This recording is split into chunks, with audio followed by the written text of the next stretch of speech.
ในระยะนี้ไปติดตามที่เลขาธิการใหญ่ประธานประเทศแห่งสาธารณรัฐประชาธิปไตยประชาชนลาวต้อนรับรัฐมนตรีกระทรวงป้องกันประเทศ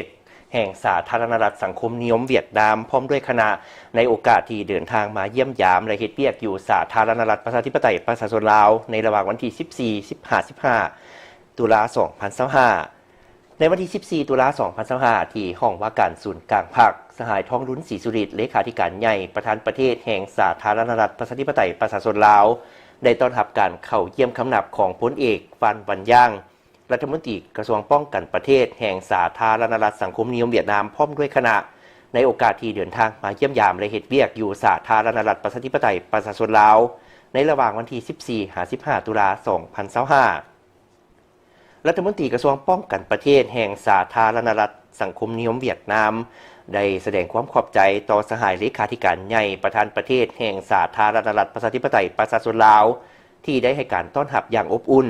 พร้อมนี้ได้รายงานจุดประสงค์ในการมาเคลื่อนไหวเยี่ยมยามและเฮ็ดเวียกอยู่สาธารณรัฐประชาธิปไตยประชาชนลาวให้ทราบโดยเฉพาะผลของกองประชุมพบปะ3รัฐมนตรีกระทรวงป้องกันประเทศลาวเวียดนามกัมพูชา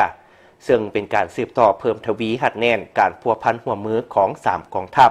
ทั้งเป็นการเสริมขยายสายพัวพันมิตรภาพอันยิ่งใหญ่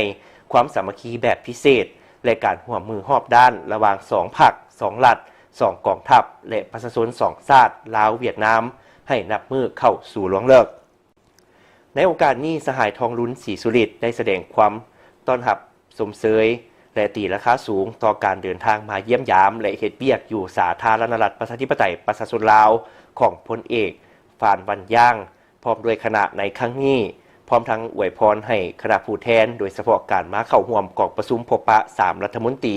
กระทรวงป้องกันประเทศลาวเวียดนามและกัมพูชาจงประสบผลสำเร็จในการมาปฏิบัติหน้าที่เฮ็ดเวียกอยู่สาธารณรัฐประชาธิปไตยประชาชนลาว